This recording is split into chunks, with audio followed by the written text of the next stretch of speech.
Vamos, então, começar nosso encontro, né, dessa noite. Nós estamos hoje com o item 13, que é os mecanismos de defesa. Então, essa ideia de poder trabalhar um pouquinho, né, de estar acompanhando, né, toda essa construção do ego e do que envolve os desafios desse ego poder se construir, né? E, de uma certa maneira, essa conquista do ego é uma conquista heróica, como a gente viu, né? E que, de certa maneira, envolve uma autoafirmação daquilo que a gente acredita que a gente é enquanto imagem de nós mesmos, né? Então, de certa maneira, como o ego faz um esforço para emergir do self, né? E poder ocupar esse lugar, e todas as referências que nós temos parte do ego, esse ego tende a ter o controle, querer ter o controle da realidade e, de uma certa maneira, ter autonomia. Então, tudo aquilo que ameaça, né, que é diferente, que é novo para o ego, né, mesmo que seja alguma coisa boa, tende, muitas vezes, a ser sentido como algo ameaçador. Então, há uma tendência nossa, né, de até evitar a mudança, ter medo da mudança, porque justamente essas mudanças, no primeiro momento, desestabilizam o nosso eu, gerando incerteza, insegurança e assim por diante, né? Então, às vezes, do ponto de vista egóico, é melhor um caminho que a gente já sabe, mesmo que seja neurótico, mesmo que seja complicado, mesmo que seja um pouco sofrido e limitador, do que um caminho novo que a gente não conhece. Talvez o desconhecido assusta mais e gera, então, temor e insegurança, mesmo diante de uma realidade que é muitas vezes sofrida. E por isso que muitas vezes é difícil o ego conseguir mudar, né? Porque depois que a gente aprende um caminho, a gente tende a repetir esse padrão na nossa vida, né? Então, o ego cria mecanismos, né, de defesa, né, ou de fuga, e frente, né, às limitações, aos desafios, às ameaças, às exigências da vida. Então, nós temos, a partir dessa ideia, né, que a gente cria defesa, assim como o corpo, ele cria defesas como uma forma de preservar a nossa identidade corporal, tudo aquilo que é um agente estranho, né, que ameaça o sistema, né, como um todo. No primeiro momento, o corpo tenta integrar o sistema, se não integra o sistema, ele tenta evitar, se não consegue evitar, ele combate, né, esse elemento intruso. Então, assim como existe defesas do nosso sistema imunológico, né, do ponto de vista psicológico, emocional, a gente também cria defesas, né, que fazem parte da nossa dinâmica, né? E essas defesas, elas têm, geralmente, se assentam em duas realidades. Então, tem aquela dimensão da nossa consciência egóica que é habituado a não enfrentamento com o self, que não quer amadurecer, que há uma dificuldade de abrir mão, né, do seu orgulho, do seu egoísmo, de abrir mão desses padrões no qual ele está identificado, né? Então, é um ego que quer camuflar, que tem uma dificuldade de um confronto com a sua realidade, de poder realmente, então, fazer um caminho de verdade, né, consigo mesmo, né, de poder realmente entrar em contato com realidades mais profundas do seu ser, porque isso exige frustração, isso gera uma tomada de consciência que nem sempre é muito bom, porque é enxergar aspectos dolorosos, é poder, de maneira, aceitar limitações e contatar com fragilidades. Então, o ego escamoteia, né? Ele, então, elabora esses mecanismos escapistas de fuga como uma forma de preservar essa sensação, né? Essa ilusão de controle, de domínio que ele tem, como forma de manter o status quo, de manter essa natureza. Então, tem um aspecto da defesa do ego que envolve infantilidade, que envolve medo de crescer, que envolve resistência à mudança, né?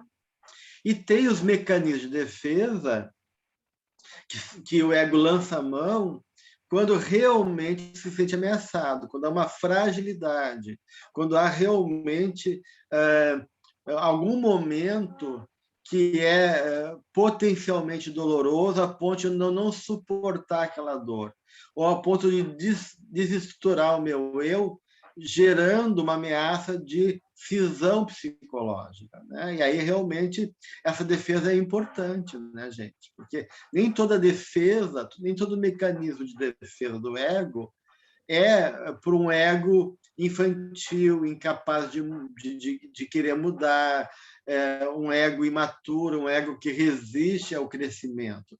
Muitas vezes essa defesa é necessária porque há uma fragilidade realmente inerente ao meu estado de ser, na minha natureza, emoções que geram disruptura, né? Emoções dolorosas, que de uma maneira pode me colocar em risco, em perigo, e eu tenho que lançar mão de certa defesa para lidar com esses conteúdos insuportáveis, né? Então, a gente tem que avaliar até que ponto esses mecanismos eles são adequados e necessários, porque se eu tirar essa defesa, a pessoa pode enlouquecer. Então, quando uma pessoa nos busca em tratamento, a gente não pode, de uma maneira, confrontar uma pessoa ou querer mudar uma defesa da pessoa se ela não tem estrutura, né, para poder dar conta disso. É que nem uma casa, né, gente? Se essa casa ela é construída em cima de vários pilares, se um pilar ele é destruído, os outros pilares sustentam aquela casa, né? Mesmo que ela fique um pouco capenga. Mas se a casa toda é construída num pilar só, eu não posso, digamos, querer mudar a estrutura dessa casa e querer desmanchar esse pilar. Porque se eu desmanchar esse pilar, a casa toda entra em colapso, né, gente? Então, alguns mecanismos eles são necessários, né? Né? Então, quando é interessante que quando eu fazia psicologia, né, a gente ia na disciplina de psicopatologia, a gente se identificava com tudo que é doença, né? Então, o professor falava sobre a personalidade que era fóbica, daí a gente saía achando que a gente era fóbico, né? A gente se enxergava em todas aquelas descrições do professor. Daí, a gente, outra aula, a gente era obsessivo-compulsivo, daí a gente se enxergava em obsessivo-compulsivo. E assim, a histeria, a gente se achava histérico, esquizoide, mania bipolar e todas as características. E aí, um dia, o professor perguntou para nós, né, quem é que está se enxergando, né, ou se identificando com as várias patologias que a gente está aprendendo em aula. E, claro, ninguém quis levantar a mão porque não queria ser chamado de louco, porque era um compêndio de psiquiatria ambulante, né? E aí ele falou assim, olha, aqueles que se identificam com vários sintomas ou padrões são os mais sadios, porque eles têm uma riqueza de possibilidades, de recursos, porque cada patologia é uma forma de resposta inadequada, mas uma resposta adequada baseada em um padrão de comportamento, né? Um certo tipo de funcionamento. Então, se eu tenho respostas múltiplas para a vida, eu tenho um leque de opção, né, que é mais variado. Então, eu não vou sempre... Agora, se eu tenho o mesmo resposta para tudo, toda vez que a vida me coloca em risco, eu fujo, né? Então eu evito a vida, ou tenho uma reação fóbica, então eu estou empobrecido do ponto de vista do recurso que eu tenho de enfrentamento, porque a minha saída sempre é a mesma, né? Agora, se eu tenho várias saídas, não só fóbicas, mas obsessivas e outras, então eu tenho mais elemento para poder dialogar com a vida e lançar mão de recurso que em algum momento seja mais adequado do que o outro. Então, quanto mais defesas e possibilidade de poder ter recurso, melhor, né? Quando a pessoa fica funcionando numa única defesa do ego, né? Que depois a gente vai listar essas defesas, é sinal que ela só tem uma carta na mão, né? E se ela usar essa carta e não funcionar, puxa, eu estou roubado daí, né? Então, se eu tenho mais cartas na mão, o meu jogo com a vida ele é mais complexo e mais rico. Então, de uma maneira, é importante que a gente possa ter várias defesas para poder, de uma maneira, responder aos momentos de crise, de dor emocional, de temor, de fragilidade, com recursos mais ricos, né? A Xanda quer trazer alguma coisa, Xanda? Eu não sei se é isso, Gelson, mas, por exemplo, o medo de altura, por exemplo. A pessoa que tem o medo de altura, que ela usa isso como uma proteção para ela. E aquela pessoa que não tem o medo, ela se põe mais em risco, no caso. É mais ou menos nesse sentido que o medo seria uma forma de proteção para determinadas situações, para, como eu vou dizer, para ter uns parâmetros de proteção, né, para si. É Sim. nisso, nesse sentido? O medo não é um mecanismo de defesa, né, Xana? O medo é uma emoção de alerta, né? O medo, então, é uma avaliação que eu faço, né? Porque todo sentimento, então, ela é baseada na experiência. E essa experiência, quando ela é sentida, então, ela cria um valor. Então, toda experiência é decodificada a partir de valores internos, referência que a gente tem. Então, o medo é uma resposta de valor. O valor aqui é um perigo. Então, eu estou reconhecendo a nível de sentimento que aí tem um perigo, e o medo é uma resposta emocional àquele perigo. Então, o termo medo a gente usa quando é um perigo concreto, real, né? Então, se eu saio na rua e tem um assalto, ou tem uma fera que vai me atacar, ou vem uma notícia de um terremoto, né, que eu posso estar em risco de vida, então isso vai gerar medo, né, porque eu estou me sentindo ameaçado, e é uma ameaça real. Quando essa ameaça ela é simbólica ou emocional, eu chamo de ansiedade. Então, ansiedade e medo é a mesma coisa, só que a ansiedade a gente fala para questões psicológicas e não reais, né?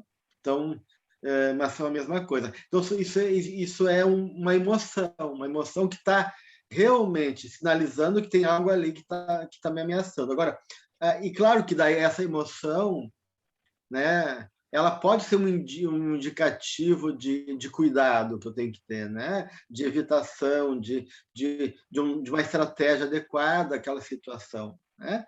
Então, ela vai ajudar a ter uma resposta, assim como a dor, né? Se eu não sinto dor, né, eu posso me colocar em risco. Então, a dor é uma forma também de um aviso de algo que está me colocando em risco. Estou tendo dor, eu vou parar, né, aquele comportamento, porque eu estou me ferindo e estou vendo que aquilo pode, de uma certa maneira, me agredir a ponto de me colocar em risco a minha integridade física. Então, a dor, o medo pode ser elementos que são usados como medidas para a gente, mas as defesas psicológicas já são elaborações, já são processos e padrões que a gente vai construindo para poder lidar com a vida. E nem sempre esse mecanismo de defesa ele é adequado, ou nem sempre esse mecanismo de defesa corresponde à realidade, né? Então, porque esse mecanismo de defesa é uma construção do ego frente a, muitas vezes, uma fantasia que eu tenho. Então, tem aquilo que realmente, como eu falei para vocês, pode ameaçar a minha estrutura egóica, então um ego muito frágil, muito inseguro, com autoestima baixa, ou quando ele é confrontado com um conteúdo emocional que é muito doloroso, ou que põe ele em confronto com algo difícil de lidar. Então, eu crio defesas para lidar com isso. Mas, muitas vezes, essa dificuldade não é porque realmente aquilo é difícil ou porque o meu ego é frágil. Às vezes, eu crio uma fantasia em cima da imagem que eu tenho comigo. Se eu sou um ego muito onipotente, orgulhoso, de repente, eu tenho muita dificuldade de aceitar a crítica, né? Que é uma coisa natural, aceitar uma crítica construtiva. Eu crio defesa contra eu me sinto atacado, ou eu escamoteio, ou eu evito, eu não sei lidar com a crítica. Mas daí não é porque aquilo me ameaça do ponto de vista real, é porque realmente eu tenho uma dificuldade de assumir uma parte minha. Daí essa defesa está ligado àquilo que a Jona fala, então, desse ego imaturo, desse ego que não quer crescer, desse ego que está identificado com uma imagem e não quer abrir mão dessa imagem, né, a fim de preservar essa fantasia que ele tem dentro dele mesmo. Então, dependendo das defesas, né, elas estão a serviço de proteger o ego e dependendo da defesa, ela está a serviço de impedir o ego de evoluir, de crescer, porque o ego não quer amadurecer. Então, a gente tem que avaliar bem uma coisa ou outra, mas as defesas realmente são daí mecanismos, padrões que a gente vai estabelecendo, né? E existe, basicamente, dois grandes funcionamentos que são usados como defesa, mas que não necessariamente são defesas, tá, gente? Eles são comportamentos básicos de todos nós, né? O que é a regressão da libido, né? Então, a regressão é um tipo de mecanismo de defesa, mas mais do que o mecanismo de defesa, faz parte da dinâmica da vida.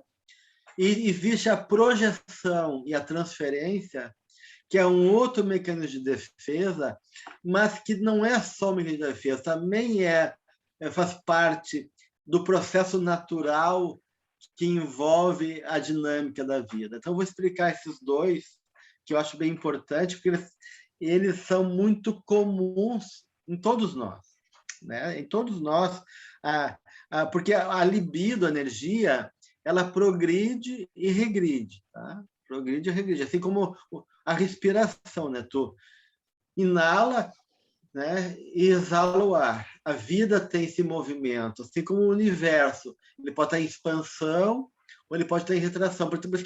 Parece que é uma lei da vida, né? Um movimento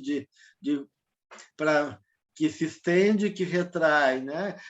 Então, a nível emocional, a nível de energia, a nossa energia também ela pode progredir, ir para frente, e ela pode regredir, né? E ir para dentro, né? Então, a progressão da libido está ligado à energia que vai dar conta das exigências do mundo. Toda vez que eu tenho um desafio, um trabalho, uma conquista realizada, estou botando energia no mundo. Eu tenho que botar energia, eu tenho que ir lá, eu tenho que conquistar, eu tenho que estudar, eu tenho que perseverar, eu tenho né? Eu tenho que fazer investimento, eu tenho que chegar a algum objetivo e assim por diante. Então, isso é uma progressão da libido. Toda vez que a energia ela busca se adaptar a uma necessidade interna minha, seja ela qual for, eu estou fazendo uma regressão da libido.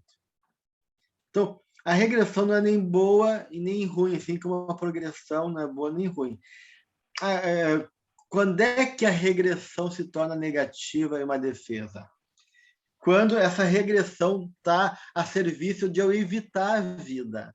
ou de impedir o meu crescimento, ou de eu querer ficar num ambiente seguro do meu passado. Então, por exemplo, né? O Jung ele compara a regressão da libido. Então, a regressão não é patológica em si mesma. Às vezes, tu tem que ir para trás para buscar um elemento que falta aqui. Né? Por exemplo, às vezes, uma situação da vida me faz associar uma memória do meu passado, que tem a ver com aquele sentimento de aqui e agora. Então, eu volto a minha memória para trás, então eu regrido e recupero uma emoção que pode ser útil aqui agora, nesse momento. Foi despertada do passado, mas ela interage com esse momento e enriquece seu momento, ou vai ajudar a elaborar uma condição. Né? Então, isso pode ser uma regressão positiva. Ou, por exemplo, né? Então, por exemplo, digamos que é muito comum quando a gente fica doente, que a gente fica um pouco mais frágil emocionalmente, né? Eu fico fragilizado, eu me sinto inseguro, eu me sinto sensibilizado, né? Então, dá uma saudade muitas vezes. Que vontade de comer a sopa da minha avó, né? Que vontade de ligar para minha mãe. Então, isso é um movimento regressivo da gente. Por quê? Porque tem uma memória afetiva, né?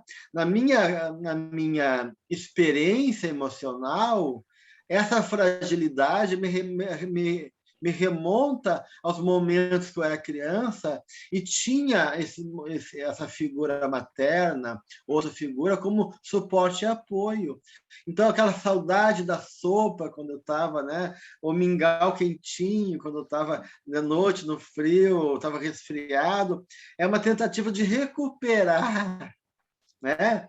Aquele apoio emocional nesse momento que eu estou um pouquinho mais fragilizado, né? Então é natural essa regressão, né? Os homens ficam muito mais regressivos que as mulheres, do ponto de vista, né? As mulheres lidam com mais facilidade com as questões emocionais, com questões de cirurgia, de dor, do que os homens, né? Elas têm mais capacidade. O homem ele regride mais, mas não necessariamente que essa regressão seja negativa. Agora, se eu regredir lá no colo da grande mãe, né? E que não querer voltar, e querer ficar no quentinho do colo, e não querer crescer e amadurecer, e ficar infantilizado, buscando um comportamento infantil para ganhar colo, para ganhar proteção, então a regressão se torna uma defesa negativa. Ela não está cumprindo uma finalidade, ela está impedindo o meu amadurecimento, me aprisionando num estágio anterior de desenvolvimento psicológico. Tá? O Jung ele compara a regressão ao movimento de um animal, né? De um felino, né? Uma puma, né? Uma onça, né? Que às vezes o animal tem que recuar as patas para trás para poder saltar melhor. Né? O animal dá um impulso. E para dar um impulso, ele tem que fazer um movimento para trás. Então, muitas vezes, a gente tem que fazer um movimento para trás para ganhar fôlego, para continuar a nossa luta da vida. Né? Então, a regressão, quando ela é uma tentativa de recuperar algo no passado, ou dar uma paradinha, ou retomar algum elemento para poder fazer um movimento mais adequado, ela é uma necessidade, ela é natural, ela é algo da vida. Né? Agora, quando a regressão começa a ser dada como uma defesa, e eu me identifico com essa defesa e começo a criar defesa e regredir sempre, ou ficar num comportamento regressivo, daí eu estou realmente num processo que não é adequado. Deu para entender a diferença? Tá? Ok. Então, então a regressão é um mecanismo super comum, constante em nossa vida, mais ou menos, né? E dependendo do uso que a gente faz desse movimento, ele pode ser útil ou não.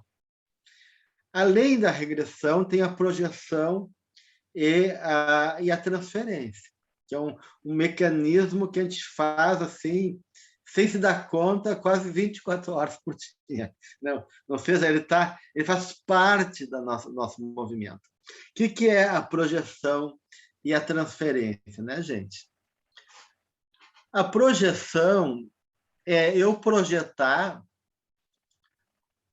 no outro ou no mundo. Esse outro pode ser uma pessoa, pode ser um animal, pode ser um objeto, pode ser a realidade lá fora. A gente projetar, então, no mundo alguma coisa inconsciente da gente.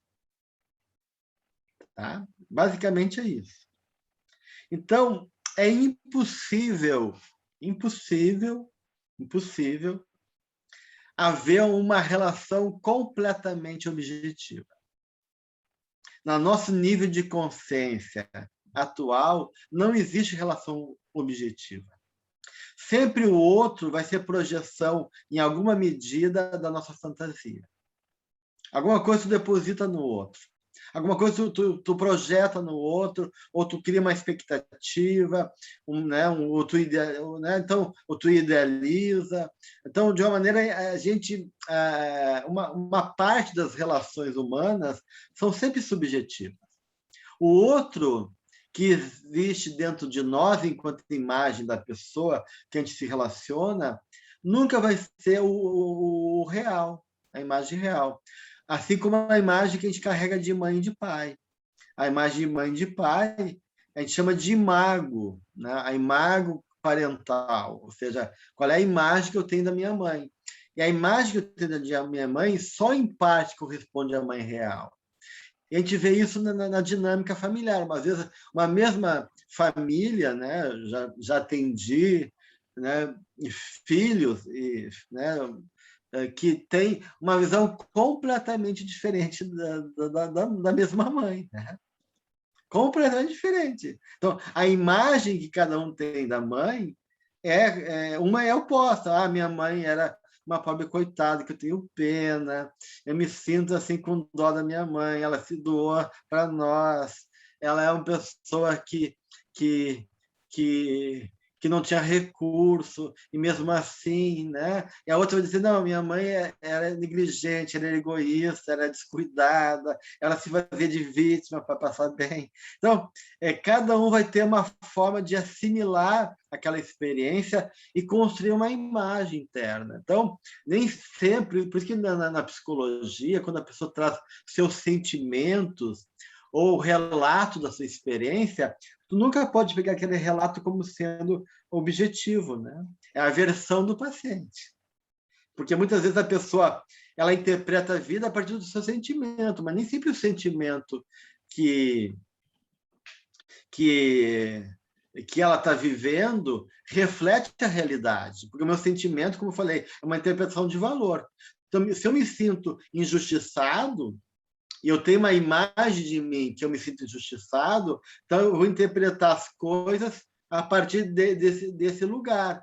E aí, qualquer coisa, eu digo, a pessoa, eu fui injustiçado pela pessoa tal, mas talvez a pessoa tal não teve uma atitude de injustiça. Eu que tenho uma tendência de interpretar a vida assim. Então, eu vou dizer para o meu terapeuta, o mundo tudo é uma grande injustiça, onde eu vou as pessoas são injustas comigo. Espera aí, né? Vamos com calma, né? Eu não posso pegar a minha interpretação como um dado de realidade, tem que desconfiar de mim, né? Aqui a Angélica está perguntando o que é uma relação objetiva.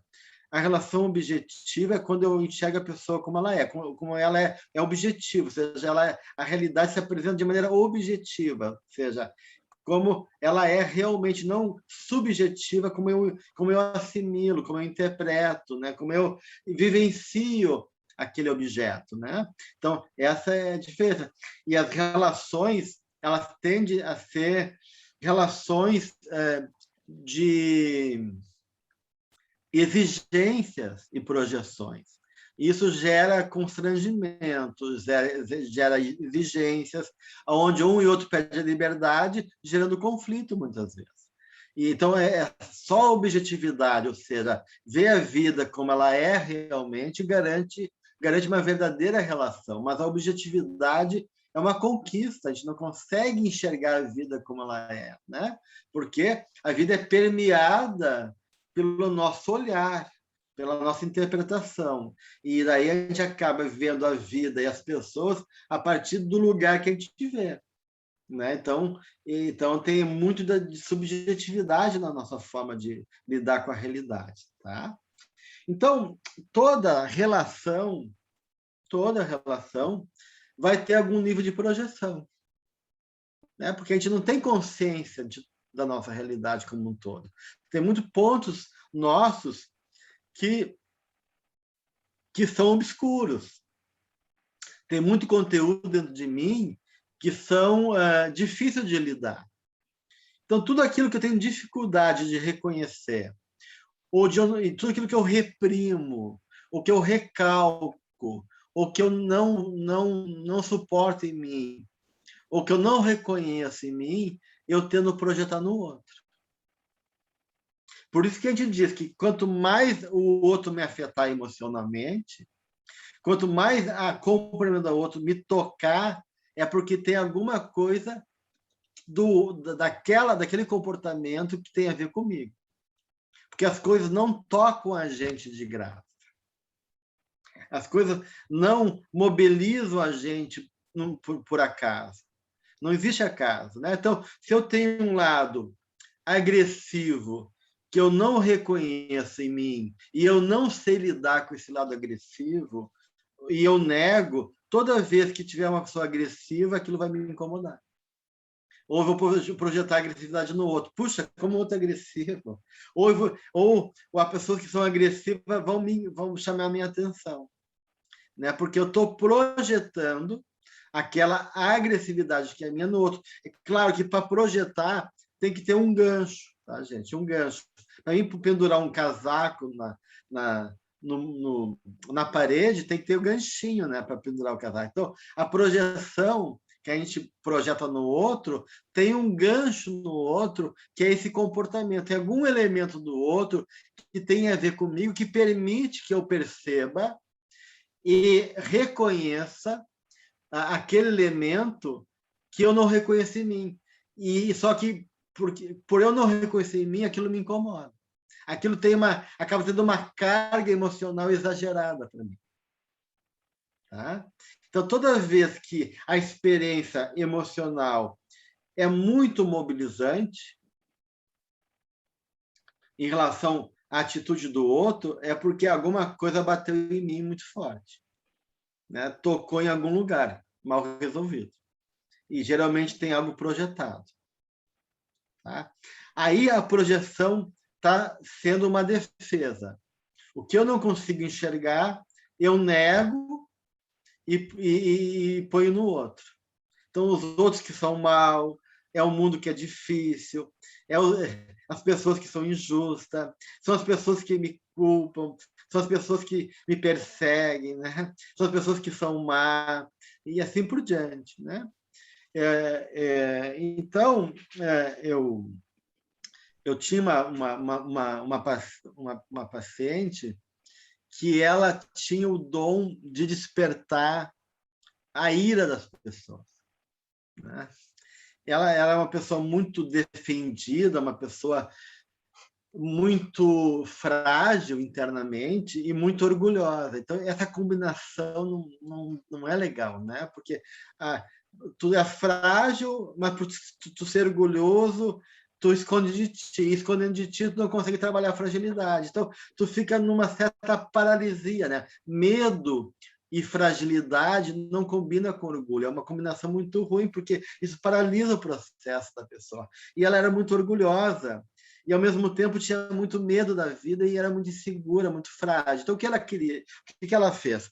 Ela criou uma persona, uma máscara muito posuda. Assim. Então, ela era uma pessoa que tinha questão de se vestir sempre muito bem para poder compensar o seu sentimento de inferioridade, e ela se tornava muito assim, nariz empinado, mas não que ela era assim uma pessoa que queria humilhar as pessoas, ela não chegava a humilhar, mas ela tinha um distanciamento emocional por causa dessa insegurança e botava essa barreira dessa persona. né? Então, isso criava uma imagem nas pessoas de ela ser uma pessoa que desprezava os outros, ou que era muito nariz empinado, se sentia melhor do que os outros, mas isso não era uma verdade. Era mas, fora isso, quando ela tinha que se posicionar, como ela tinha uma certa dificuldade de se posicionar pela insegurança e fragilidade, aquilo vinha meio pouco elaborado, né? Então parecia uma coisa meio grossa, meio direta demais. Então tudo se juntava e isso devia despertar nas pessoas um sentimento negativo, porque daí o que acontecia? Ela ia no restaurante e ela queria ser gentil, tal, mas não sabia brincar, não sei o que lá. Quando vê, o garçom ficava incomodado com ela e era estúpido com ela. Ela ia pegar um táxi, um Uber, dava uma confusão e o cara, de repente, xingava ela. Então, de uma certa maneira, onde ela ia, isso gerava um certo desconforto e hostilidade. E ela tinha uma agressividade muito grande dentro dela, junto com orgulho. Então, ela se fazia de coquete, assim, parecia delicado, mas tinha uma brutalidade dentro dela que ela não sabia lidar. E ela tinha muita dificuldade de aceitar isso, né? Porque ela não se reconhecia nesse lugar, porque como ela era uma pessoa mais mignon, delicada assim na sua persona, muito buscando essa imagem assim de refinada, então ela não percebia que por trás desse verniz social tinha essa natureza agressiva. Isso aparecia no sonho várias vezes, né? Então, mas como ela não reconhecia, ela projetava no mundo. Então ela estava sempre culpando o mundo do mundo ser injusto, ser muito agressivo, que as pessoas eram estúpidas, que é difícil viver no mundo, porque as pessoas... E ela não via quanta agressividade dela estava presente e batia de frente nas relações humanas, né? E só por curiosidade, né, ela começou a sonhar com essa instância agressiva dentro dela, que se apresentava como um homem agressivo, né, uma imagem masculina agressiva, e ela tinha muita resistência de poder aceitar isso, e eu falei para ela, olha, fulana, o inconsciente avisa 3 vezes. Na 4ª vez, ele põe no concreto. Né? Que a gente tem uma ideia, em psicologia junguiana, que a vida vai te avisando. Se tu não consegue olhar, isso se concretiza aí fora, é uma sincronicidade. Né? E um dia ela estava saindo do consultório e ela sentiu um medo e teve uma intuição que ela podia ser assaltada, porque ela ia embora a pé para casa. Ela tinha um hábito de ir pensando, né, curtindo depois da terapia o momento dela. E naquele dia ela pensou assim, puxa, eu não vou a pé porque estou com uma sensação de que alguma coisa ruim vai acontecer. E ela resolveu, então, em vez de ir a pé, ir em direção a uma avenida para pegar uma condução, um ônibus para ir para casa. E era mais ou menos de tardezinha, não era muito noite, estava anoitecendo, e ela chegou na parada, ela era a única pessoa ali naquele momento, e quando ela chegou na parada, de repente, saiu do nada, assim, e um cara com uma faca para assaltar ela, e ela reagiu mal, o cara esfaqueou ela, mas ainda bem que ela botou a mão na frente e ele esfaqueou a mão dela em vez de esfaquear alguma outra parte do corpo, né? Mas e roubou, né? Roubou a bolsa dela. E isso foi extremamente traumático para ela, né? Mas foi muito interessante porque foi o encontro com esse ânimo agressivo dentro dela. Então, de uma maneira, aquela experiência de se confrontar com o assaltante, com faca, de uma maneira representou simbolicamente esse aspecto agressivo que ela não reconhecia, que ela projetava no mundo. Então, aquela ideia que eu falei, o inconsciente avisa 3 vezes, na 4ª ele põe no concreto. E claro que daí ela pôde ter uma medida emocional da sua natureza agressiva, né? E poder olhar melhor para isso, né? Então, de uma certa maneira, a gente tem a projetar. Mas a projeção não é só um mecanismo de defesa, tá, gente? A projeção é um processo de espelhamento de um recurso pedagógico que Deus tem para oferecer para a gente, que é uma forma de aproximar de nós aquilo que para nós ainda é difícil de reconhecer. Tá? Então, a projeção é um mecanismo da vida de espelhamento, porque tudo espelha o espírito. A matéria é o espelho onde o espírito se refletido. Então, a vida e as pessoas vão servir de um espelho para mim. Né? Então, não é só uma defesa, porque às vezes eu não estou me defendendo, às vezes eu sou ignorante mesmo, às vezes eu não enxergo as coisas, não é porque eu quero fugir da vida, é porque eu não tenho a capacidade de reconhecer aquilo, pela minha pobreza, pela minha ignorância, pela minha incapacidade de olhar para mim, por eu não me dar direito e valor e para mim poder dar espaço para mim mesmo. Ou seja, tem várias questões outras que fazem com que eu possa ficar nessa inconsciência de mim mesmo, né? E não uma negação, não uma oposição, não uma resistência de crescer, de evoluir. É uma incapacidade, né? E aí a vida, na sua sabedoria, vai me confrontando devagarinho com isso, né? De maneira com doses homeopáticas, porque o Jung vai dizer, né? Usando aquela frase do Nietzsche, né? Procuravas o pior e encontraste a ti mesmo. E aí o Jung vai dizer, ninguém pode fugir de si mesmo. A gente não tem como fugir de nós mesmos. Então, a todo momento, a vida está apontando para nós. E toda a realidade que se apresenta na vida é uma realidade onde Deus dialoga com a gente. Mesmo que a realidade seja a mesma para as pessoas, digamos assim, que eu estou com outras pessoas olhando para a janela e está enxergando a mesma paisagem, mas para cada um, nessa mesma paisagem, há uma relação direta onde Deus fala. E fala em favor do nosso crescimento. E fala em favor de possibilidades novas para a nossa vida. Então, a vida é um diálogo constante. E a projeção acaba sendo uma forma, então, da vida devolver para nós aquilo que a gente não ainda consegue enxergar e espelhar aspectos inconscientes da gente. Então, nem toda projeção é um mecanismo de defesa. A projeção é uma tentativa de... Eu tenho, por exemplo, digamos assim,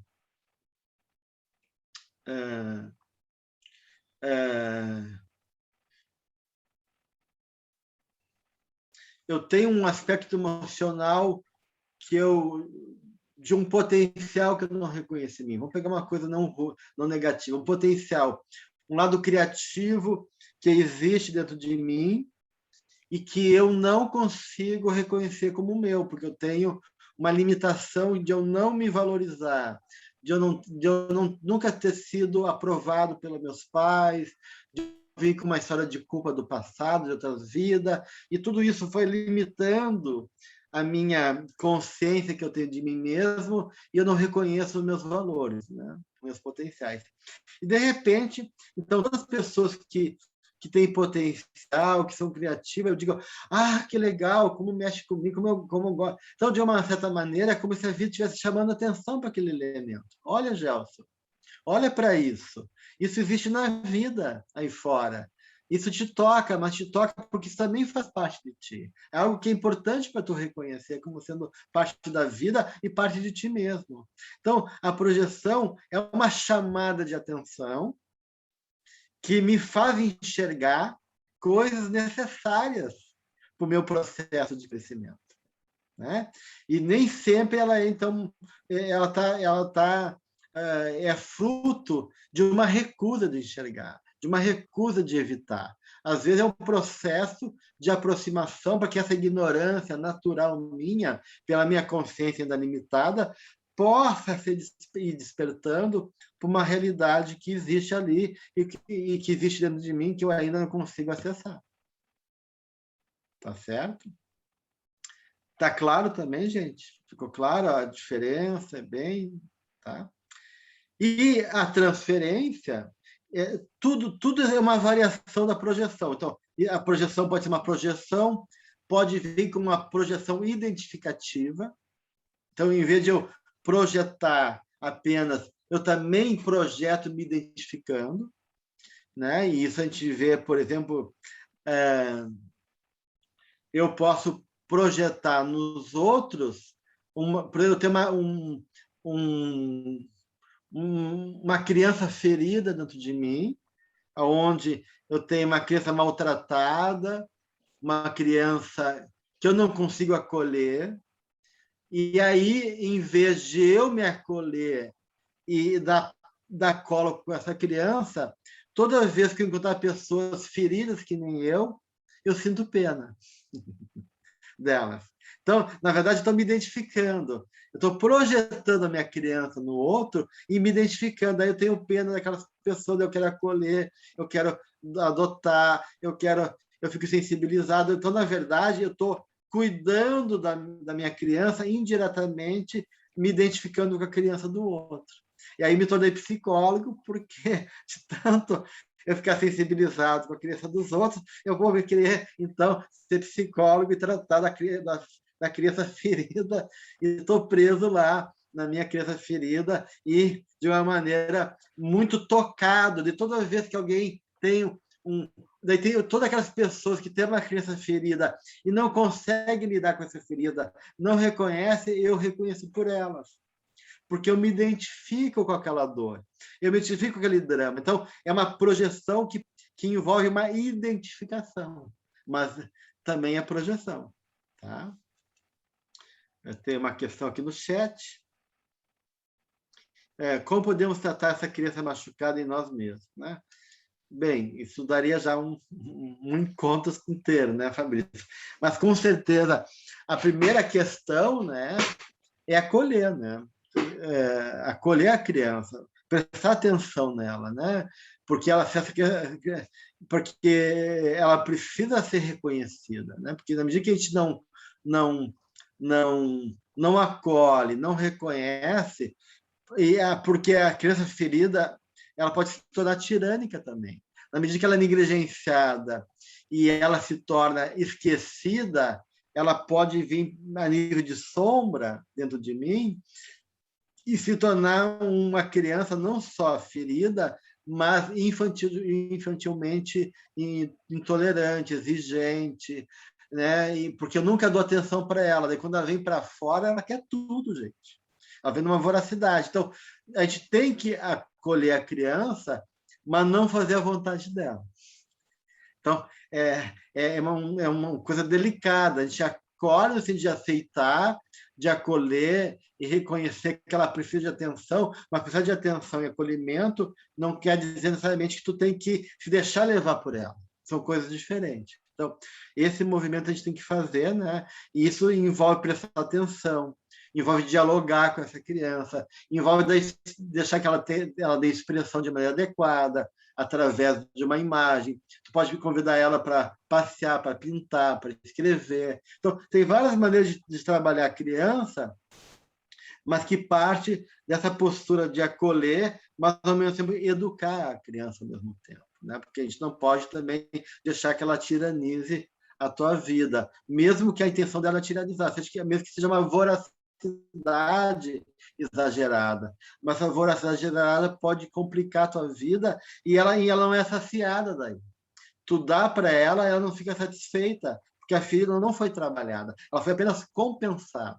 E aí não é transformada. A gente não precisa, porque a criança fica compensada, mas ela não se transforma. A gente tem que ajudar ela a trabalhar aquela ferida e superar. Né? Então, é um processo de lidar com essas duas dimensões aí e podendo avaliando essas duas realidades, tá bom?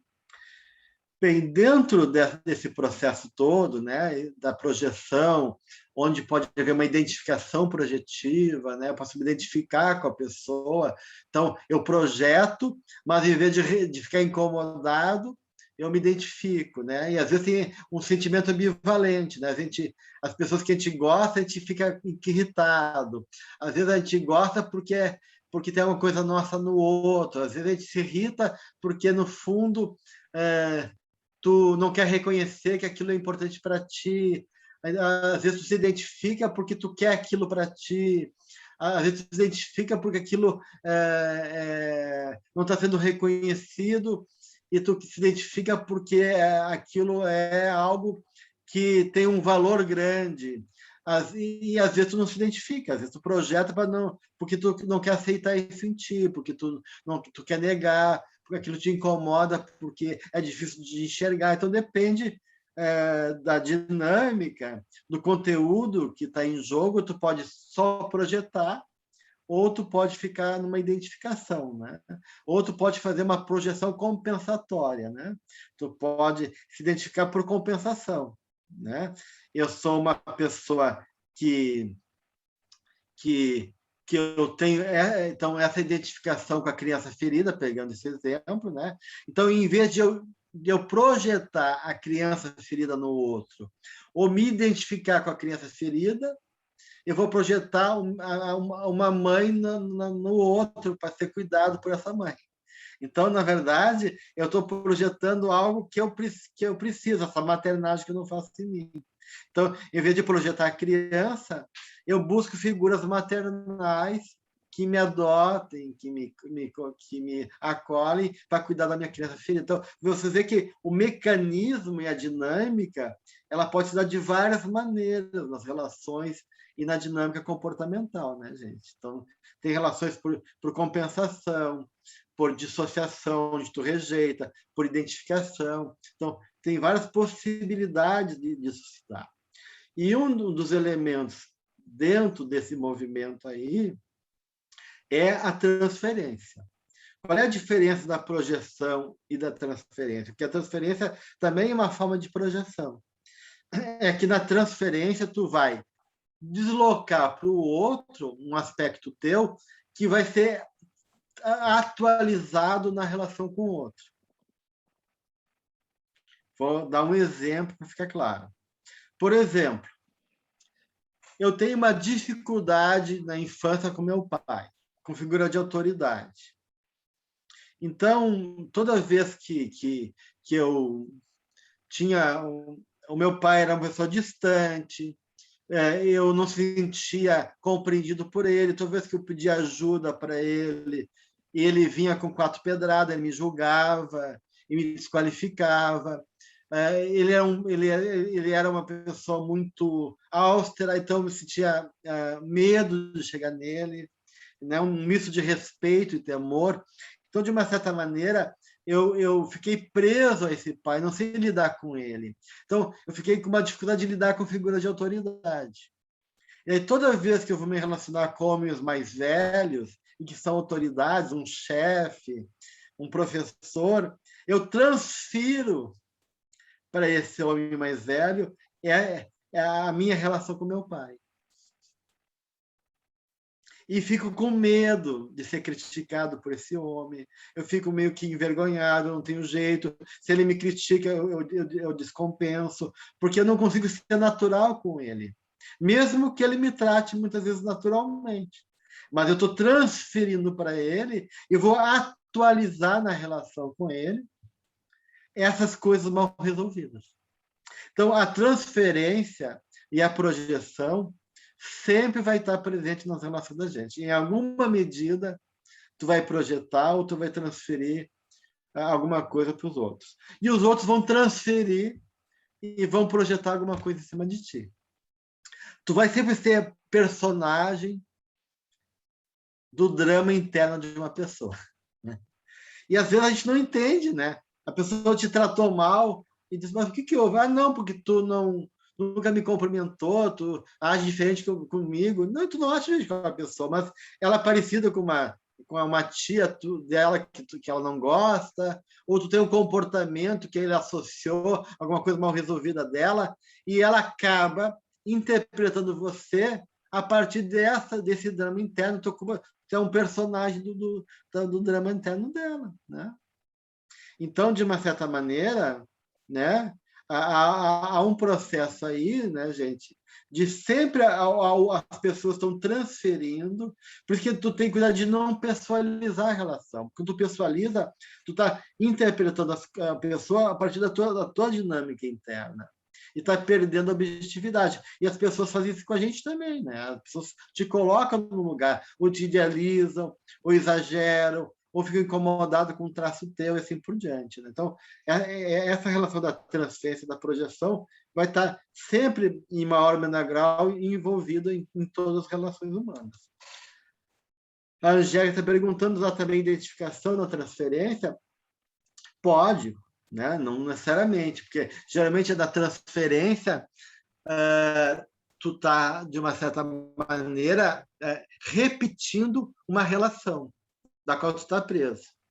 Então, na transferência, tu vai transferir para o outro uma dinâmica relacional e vai reviver isso na vida do outro.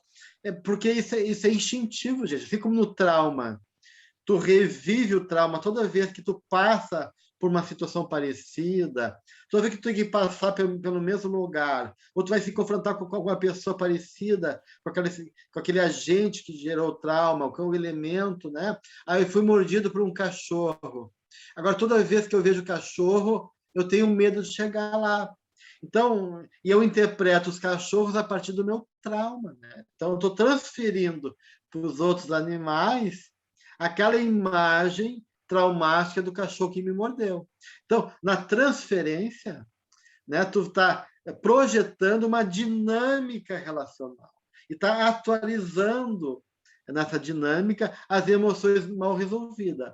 Até que um dia eu ganho um cachorrinho pequenininho e ele é bonitinho, daí eu não quero ficar, mas vai ficando, daí ele é super legal, e aí eu vou comandando, eu vou num misto de medo, de afeto, eu vou atualizando aquele trauma e vou começando a mudar meus sentimentos, né? A minha experiência emocional, e de repente eu passo a ter de novo confiança nos cachorros.